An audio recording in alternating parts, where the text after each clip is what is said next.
இது மண்டேயோட mini vlog தான். செய்யோன் evening நாப் எடுக்கும்போதே என்னென்ன வேலை இருக்கோ எல்லாத்தையும் செஞ்சுருவேன். நைட்டு டின்னர்லருந்து பாத்திரம் தேய்க்கிறது வரைக்கும் எல்லாத்தையும் செஞ்சுருவேன். செய்யோன் நல்லா தவழறதுனால, அவன விட்டுட்டு எந்த வேலையும் செய்ய முடியல. அவன் முழிச்சிருந்தாலும் பக்கத்திலேயே உட்கார்ந்திருக்க வேண்டியதா இருக்கு. இன்னைக்கு ராஜ்மாவும், பொட்டேட்டோ வச்சு தான் ஈவினிங் டின்னருக்கு ரெடி பண்ணிட்டு இருந்தேன். குருமா வச்சு சப்பாத்தி தான் ரெடி பண்ண போறேன். இதெல்லாம் தான் பிளான் பண்ணிட்டு வெறும் வெங்காயம், தக்காளி தான் கட் பண்ண போனேன். அதுக்குள்ள அவன் முழிச்சுட்டான். அவன் எழுந்துட்டான் அப்படின்னு சொல்லி தூக்கிட்டு வந்துட்டு ஒரே கையாலேயே செஞ்சுட்டு இருந்தேன். பிரஸ்ட் ஃபீட் பண்றவங்க இந்த மரவள்ளி கிழங்க அவிச்சு எடுத்துக்கிட்டீங்கன்னா, மில்க் செக்ரீஷன் அதிகமா இருக்கு.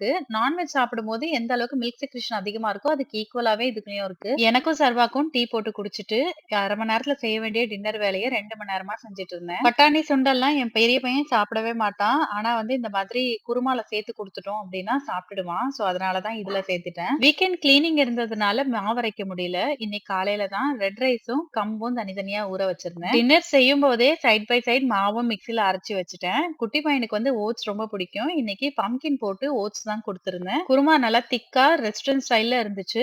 சப்பாத்தியும் குருமாவ வச்சு டின்னர முடிச்சாச்சு.